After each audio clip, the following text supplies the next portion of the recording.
As new Marvel movies come out, it's important to remember how we got here. Iron Man 1 paved the way for a whole new era in filmmaking, where studios started to focus on the power of franchising and the concept of a connected universe. But what made the first movie so special? Why was it a huge success? And is it possible to recreate that same magic again? Wake up, Daddy's home. The heart of Iron Man can easily be found with Tony Stark, a character with a complex but very interesting personality.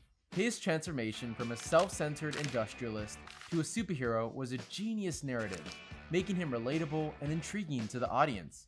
Played brilliantly by Robert Downey Jr., Iron Man wasn't your typical hero, Genius, billionaire, playboy, philanthropist. but also a very flawed human, taking inspiration from the real-life Elon Musk. Those Merlin engines are fantastic. Oh, thank you. Yeah, good idea for an electric jet. Unlike many traditional superheroes, Stark's transformation was grounded in reality.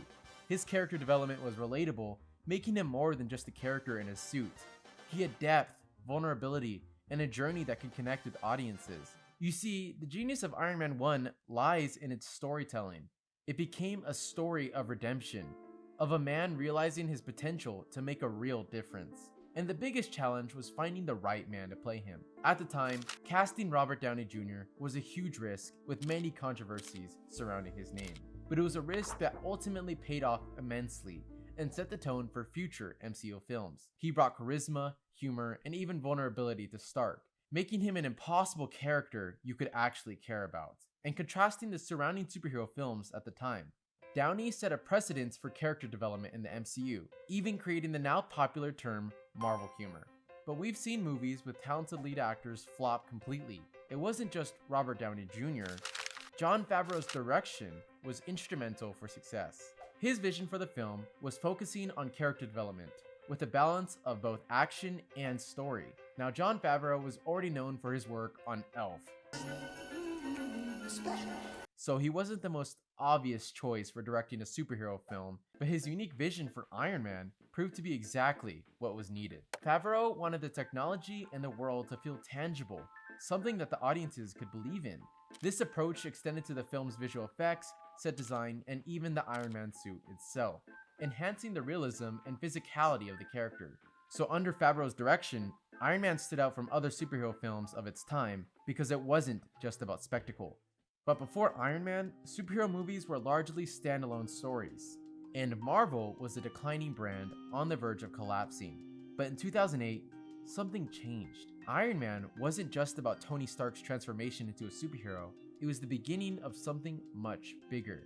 Marvel Studios had a vision. They imagined a universe where individual films were interconnected, each contributing to a larger narrative.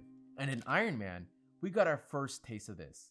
I'm here to talk to you about the Avenger Initiative. It's easy to look back now and say Iron Man was not just a film, it was the beginning of a legacy that may not be able to be replicated. I believe that repeating this success could be challenging for Marvel or any other studios because of the following: expectations and oversaturation.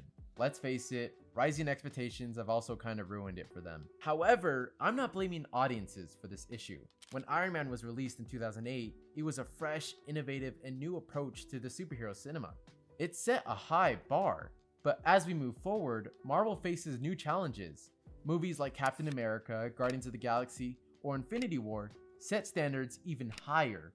This constant expectation to outdo previous successes creates a huge challenge, especially with the influx of Marvel television shows. Standing out in an oversaturated market requires more than just a well-known character, big actor, or big budget. The biggest challenge is to stay true to what made Iron Man and the MCU successful.